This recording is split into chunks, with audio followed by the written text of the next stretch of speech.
Celebrity spastic Joey Deacon is top of the pops.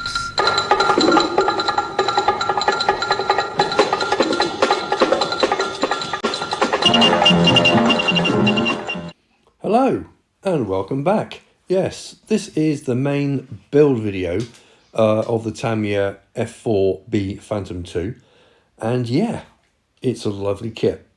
Spoiler alert. No, basically what we're going to run through is just the main airframe, the wheels, armaments and canopies, all that kind of business. That will be a separate video. This is just the main airframe. So without further ado, let's go build. So, with everything on the bench, everything's cut off and cleaned up, and basically we'll be going through putting the undercarriage bays together, the actual main fuselage halves together, see how they get along, and basically, yeah, just everything through the airframe, just working through the actual instructions and just making sure that, yeah, you do the right things.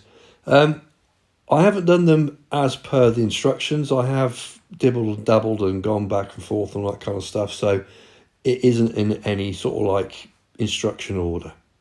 Anyway, first off, basically we're going to go straight into the main undercarriage bay, or parts of, and it's a simple case of just popping in, I would believe, an oil reservoir or hydraulic system. But it is a very, very nice, easy fit. Just with a dab of glue, and yeah, that's pretty much it. Nothing really to worry about. But one thing I did notice as well is the amount of detail that you do get in these wells, not only the main ones, but the actual engine bays and all the rest of it. And it is quite substantial, and it's really, really nice. Okay, so let me glue some bits together, stick on some music, and yeah, I'll be back in a bit.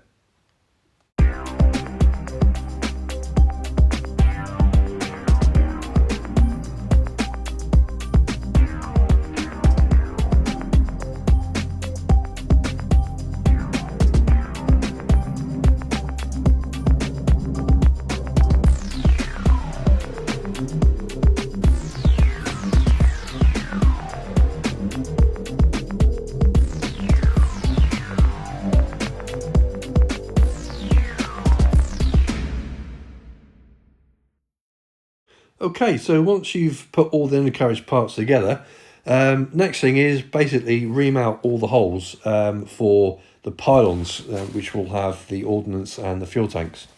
So once you've done that, and yeah, you put in, well, basically the undercarriage bay with the engine compartments as well, and it's an easy slot. You just pop it in, dab some glue, and away you go. Yeah, fits perfect, so nothing to worry about whatsoever. So once you've done that, you can go straight on to the actual wings themselves, and again, it's a simple case of just slotting them in, bang, and that's it, done. So yeah, easy peasy. Easy peasy lemon squeezy.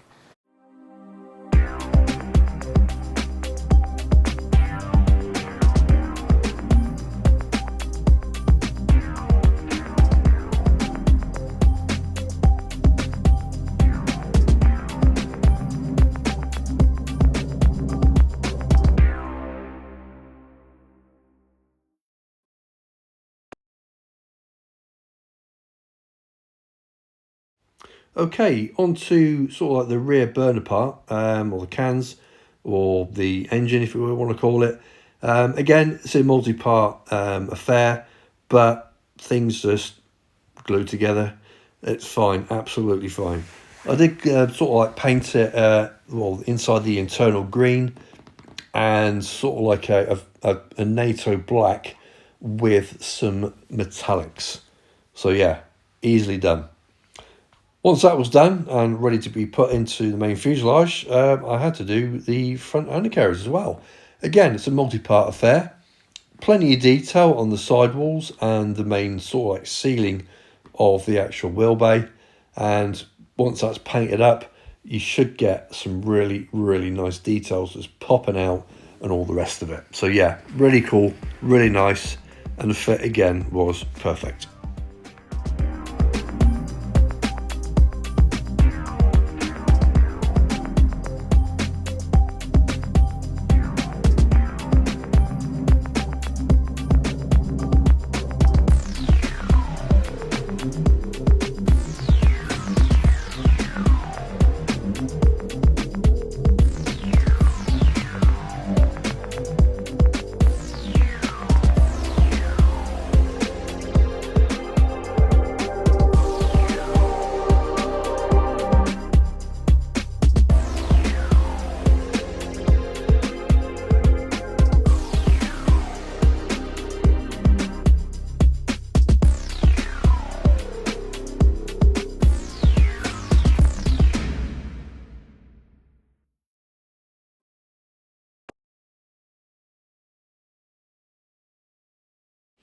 So with the front undercarriage bay all done, it was basically time for sticking the actual cockpit assembly to, well, yeah, to the front undercarriage bay. Again, it's a nice slot fit. It does, yeah, it fits really well. And yeah, you're not going to have any issues with it. Just make sure that the connector points are as per the instructions. So it is time now to fit pretty much everything in the actual fuselage halves. When you look at the kit and the instructions, it is really self-explanatory. You just put the knob thing into the hole. There you go, Rob. There's your innuendo. Yeah. So yeah, just slot it in, pop it in, and away you go.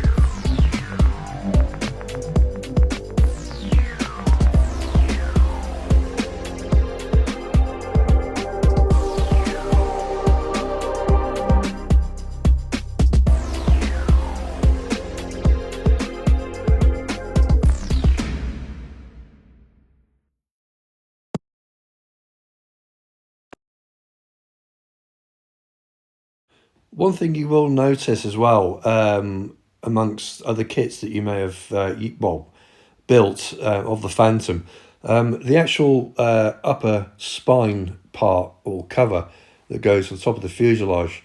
Yeah, you could say that some don't really fit, as in that you may have a small gap or you have to sand it down. But with this one, it is literally just a slot fit, and with some very careful gluing, it's minimal cleanup. It is that good, so don't worry about that. So just sticking in the last bits and pieces for the underside, and it's a question of then just sticking it all together.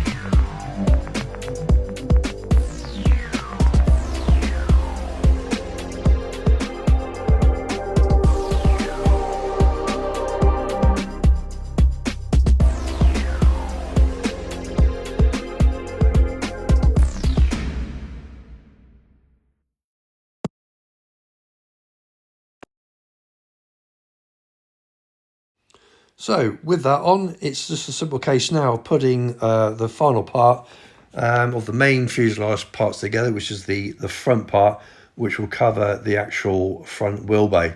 The actual fit itself of the main wings to the fuselage is faultless. You don't have to push down or, think you're going to break something type thing. No, you just pop it in, add the glue, and away you go. So this part here, we're basically putting the wingtips together. It's a two-part affair, and once they're on, they are on, and you don't have any issues whatsoever, believe it or not.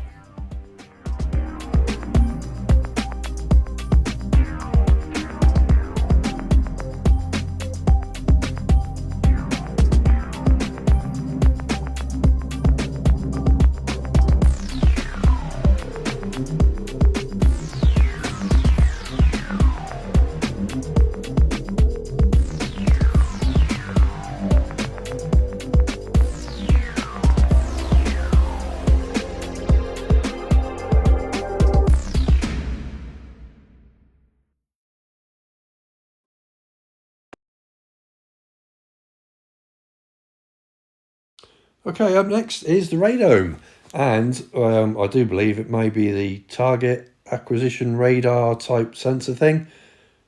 I don't know. Anyway, the radomes on a lot of Phantoms can be problematic, but this one is literally you slot it on. Yeah, nice one, Lenny. Push it down, and yeah, you just add glue. It's probably one of the best fits for this particular part of any kit that I have seen. Yeah, it's even better than the Zucchimura one. Anywho, next bit is the horizontal stabilizers. Again, you get two parts. You just basically you're slotting them in, and yeah, and just basically you put in sort of like the metallic side or the bottom part of the engine, not engine, but the engine surface thing. I don't bloody know. I just build these things. Anyway, again, pop it in, slot it down, and away you go.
So, just to prove a testament to this kit, I'm not actually going to be gluing that part on because basically you don't have to. You can, if you really wanted to, is just slot it in and leave it. The fit is perfect, but me being me, I will glue it. But it is detachable to make it a bit easier to actually paint it and then actually put it together. Just be careful with your glue. So all I'm doing now is going through the instructions and just seeing what else we can put on, and it is literally going to be the small sticky outy bits, but mainly we're going to be looking at putting the intakes together and painting them and see what actually happens.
So with the painting out of the way, it's literally just a case of putting it all together.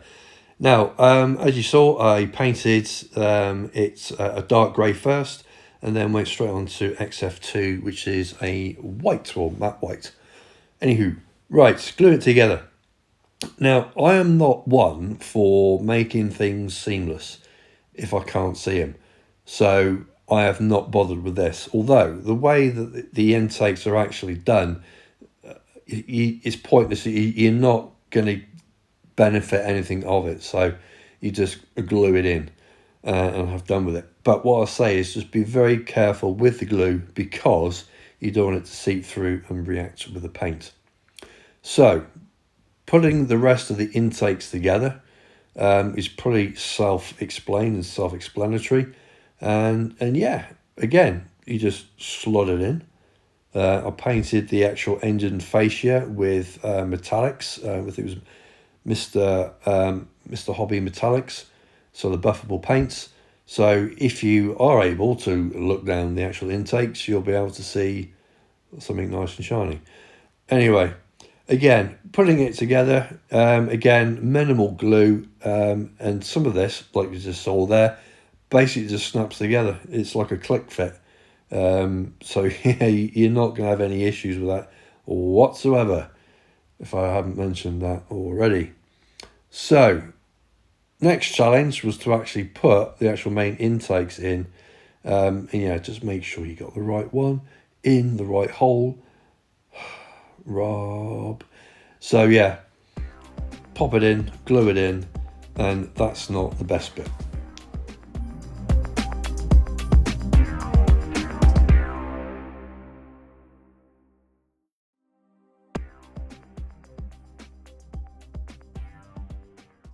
This is the best bit. Now, once you popped them in, it is a seamless join.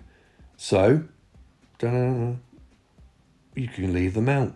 You don't have to glue them in if you so wish, because the fit is that good.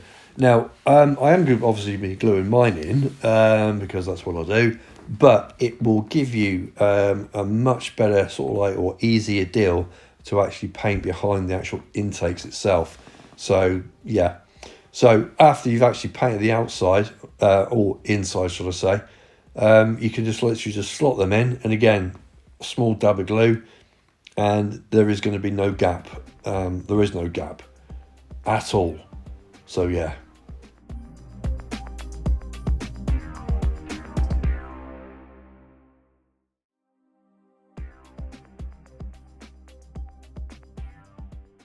Okay, next up for the main airframe is the actual fin itself.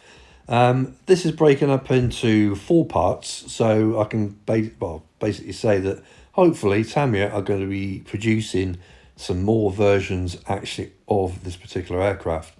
Again, it's a case of just popping it in, sticking some glue in, and making sure that you do follow instructions, because on one side you do have to take off, like I did mention, well, show you before you can actually glue the 2 parts together. Now, once you've actually glued this together, again, you can actually keep the actual fin off, which is going to be ideal for me because it's going to be the Sundowners livery.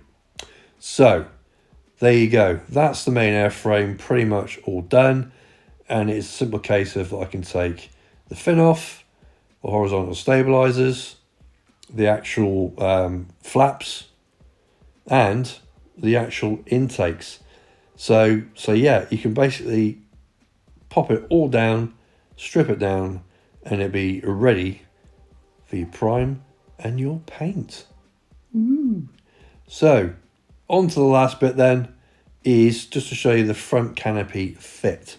Now, once you've masked this up, you can obviously paint it and all the rest of it, but just for reassurance, you can pop it in, just slide it, pop, yep, and push. And that's it. Finished. It's perfect. So yeah, no drama whatsoever. Hurrah. So, what do I think? Well, if you haven't actually noticed, yeah, I quite rather like this kit. Is it better than the Tsukimura one? Well, we'll have to wait and find out. But in the meantime, one thing I will say is that I think that this is Tamiya's best engineered kit that they've done that I've built. Okay, I'm pretty sure there's more, but this is the best one that I have built so far. I can't find any issues with it, any faults. It is something to behold. The only thing that I will say, and I will mention this on the final reveal, is the actual price of the kit, but more on that later on. So thanks for watching, guys, and I will catch you on the next video. Easy peasy lemon squeezy.